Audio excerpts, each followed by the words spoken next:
তিনটা চারটা বাহিনী মিলে আমাদের উপরে আক্রমণ করছিল। তখনও সায়েন্স ল্যাব আপনারা জাগ্রত রেখেছেন, আপনারা আন্দোলনটাকে বাঁচিয়ে রেখেছেন, সেজন্য আপনাদেরকে যতই ধন্যবাদ দেওয়া হোক সেটা কম হবে। সকলকে ঢাকা কলেজের 185তম যে ফাউন্ডিং ডে সেই দিনের অসংখ্য শুভেচ্ছা জানাই। এই 185 বছরের ইতিহাস যদি আমরা দেখি সেটা শুধু গৌরব আর গৌরবের।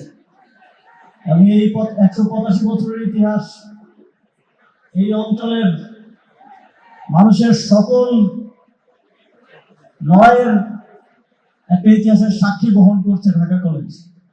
সেই ব্রিটিশ বিরোধী আন্দোলন থেকে শুরু করে সর্বশেষ জুলাই গণঅভ্যুত্থান পর্যন্ত প্রত্যেকটি মানুষের মুক্তির সংগ্রামে ঢাকা কলেজ গুরুত্বপূর্ণ অবদান রেখেছে এবং এর বাইরেও দেশের বিভিন্ন সেক্টরে ঢাকা কলেজের প্রাক্তন স্টুডেন্টরা গুরুত্বপূর্ণ অবদান রেখে যাচ্ছে।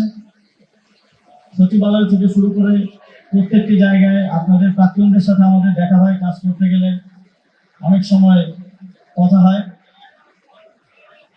আমরা যখন জুলাই গণঅভ্যুত্থান চলে তখন শাহবাগে আমাদের মূল প্রোগ্রাম হতো এবং সবচেয়ে নিকটবর্তী প্রোগ্রামটা হতো সায়েন্স ল্যাবে।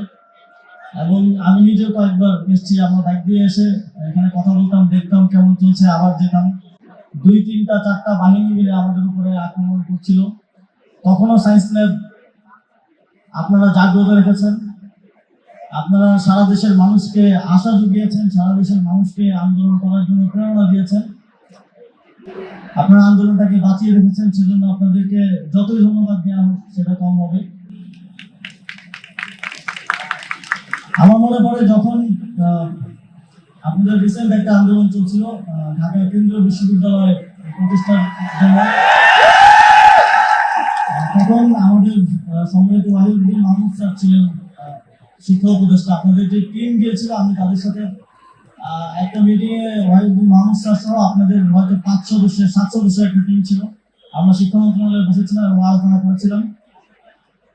আমি খুশি যে সেই প্রক্রিয়াটা অনেক দূরে গিয়েছে এবং অবশ্যই নীতি নির্ধারকের জায়গা থেকে আমরা চেষ্টা করব যে সেই প্রক্রিয়াটা যত দ্রুত সম্ভব বাস্তবায়ন করা এবং ঢাকা কেন্দ্রীয় বিশ্ববিদ্যালয় প্রতিষ্ঠা করা। বাংলাদেশের জনগণ আপনাদেরকে পাশে পেয়েছে, সামনের দেশ গঠনের লড়াইয়েও আপনারা থাকবেন এবং যোগ্য এবং বলিষ্ঠ ভূমিকা রাখবেন, এটাই আমার প্রত্যাশা থাকবে।